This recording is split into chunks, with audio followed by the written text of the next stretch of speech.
नमस्कार दोस्तों, एक बार फिर से आप सभी का स्वागत है सेफ ड्राइव इंडिया में। तो लीजिए दोस्तों, एक और यूज़फुल एपिसोड मैं यहाँ पर आपके लिए दिखाना चाहता हूँ। दोस्तों मुझे काफ़ी सारे रिक्वेस्ट आ रहे थे और मुझे थोड़ी सी यहाँ पर बिगिनर के लिए जो भी प्रॉब्लम्स होती है उसको मैंने एनालाइज भी किए हैं।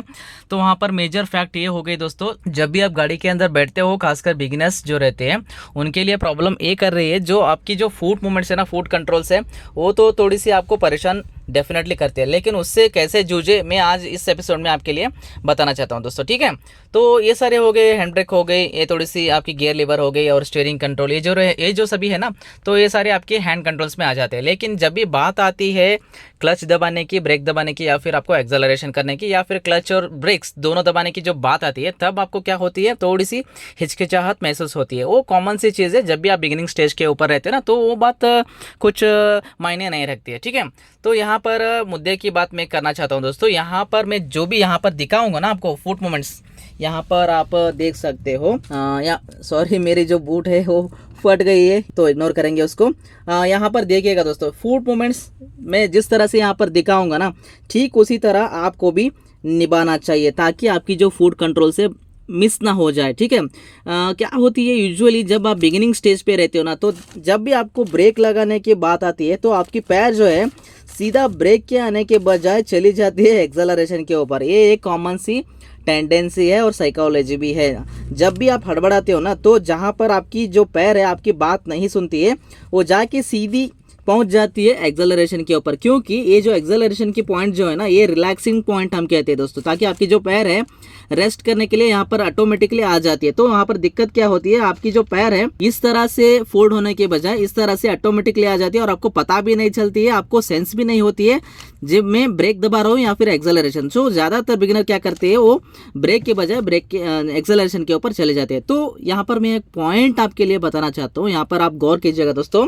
यहाँ पर देखिए, जो मेरे फुट पोजीशन कैसे, आप यहाँ पर देखिए, वी शेप में मैं पैर रख के बैठा हूँ यहाँ पर। ठीक है, वी शेप मतलब ये जो लेफ्ट फीट है ना, ये सिर्फ और सिर्फ आपको क्लच दबाने के लिए इस्तेमाल करनी पड़ती है, और जो राइट फुट है ना, इसको आपको यूज करनी पड़ेगी आपकी ब्रेक्स और एक्सेलरेशन देने में। ठीक है, याद रखिएगा ये पॉइंट को। और दोस्तों एक और बात यहाँ पर आपको गौर करना पड़ेगा, जो भी अगर आप क्लच प्रेस कर रहे हो ना, तो वहां पर आपको ये एड़ी जो है ना, आपकी जो पीछे की जो एड़ी है, उसको आपको ऐसे उठा के नहीं प्रेस करनी है। यहाँ पर आप देख सकते हैं, ये बिल्कुल गलत बात है। तो आपको किस तरह से दबानी है, आपको नीचे रख के ही प्रैक्टिस कीजिए, आपकी जो क्लच है पूरी तरह से दब जाए। ठीक है, और क्लच रिलीज होने के बाद इसको ऐसे ही टर्न करके नीचे रेस्ट कर दिया जाए। ठीक है, और सेकेंड बात आती है, जब आपकी ब्रेकिंग पॉइंट और एक्सेलरेशन पॉइंट आती है ना, तो इसको आपको किस तरह से निभानी है, यहाँ पर देखिए, आराम से देखिए। जब भी आपको ब्रेक दबानी होती है ना, तो आपको क्या करना पड़ेगा, आपकी जो पैर है ब्रेक के ऊपर आ जाती है ऑटोमेटिकली।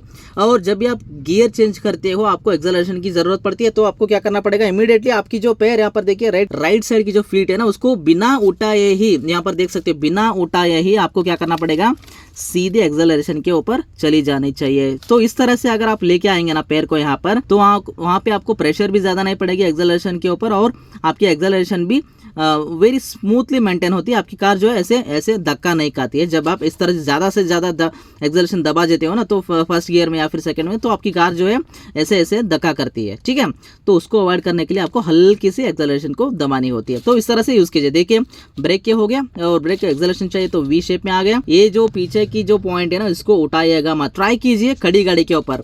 और क्लच एंड ब्रेक की बात आती है, तो ऑटोमेटिकली क्लच के ऊपर पैर आ गए, और उसके साथ साथ भी मेरी ब्रेक दबा रहा हूँ। देखिए, मेरे फीट जो है बिल्कुल भी नहीं उठ रही है।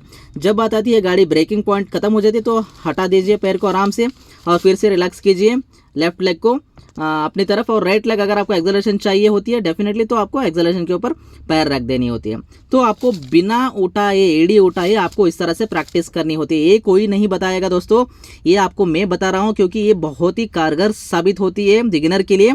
तो आप ये मायने रखिए माइंड में। तो इस तरह से अगर आप प्रैक्टिस करके गाड़ी को चलाएंगे ना, तो डेफिनेटली आपकी जो ड्राइविंग परफॉर्मेंस है वो ईजी हो जाती है। बहुत ही लोगों को ये परेशान करती है, ब्रेकिंग पॉइंट और एक्सेलरेशन पॉइंट जो रहती है। ये वीडियो अगर आपको समझ में नहीं आ रही है, तो दोबारा देखिएगा, तो आपको समझ आ जाती है। ये जो पॉइंट मैंने बताए हो ना, ये वी पॉइंट, वी शेप जो रहती है ना, इसको आपको डेफिनेटली आजमा के देखना चाहिए। ठीक है, तो मिलते हैं ऐसे यूजफुल एपिसोड के साथ दोस्तों। तब तक के लिए अपना ख्याल रखिएगा। Have a safe drive ahead दोस्तों। बाय बाय, जय हिंद, जय भारत।